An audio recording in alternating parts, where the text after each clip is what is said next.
Do you think they're just going to stop with conservatives?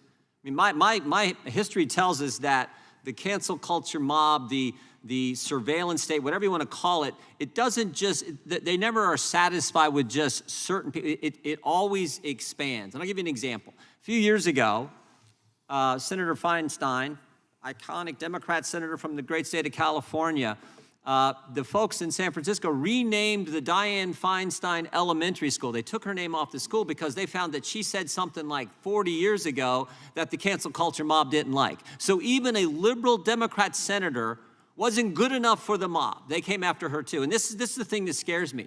We've invited probably more Democrat witnesses in front of this committee than any other committee, because we invite Democrats to come in and say, we respect the First Amendment, Second Amendment, Fourth Amendment, respect the Constitution. My concern is it never just stops with certain people. It always goes further. Do you agree with that?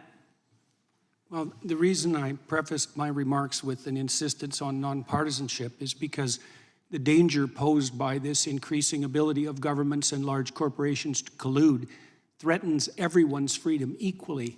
And it could well be that at the moment, and this is, I think, the case the Republicans here are trying to make, is that the people who are in the sights of that collusion tend to have more conservative leanings, but that will shift in a moment whenever the political tides shift. And we're concentrating in this hearing a fair bit on the specific events of January 6th, a very partisan issue that produces a very intense partisan divide, but we're not addressing the fundamental issue here directly, which is that our new technology enables a mode of surveillance that's so intense and all-pervading that no one will escape its purview regardless of their political views.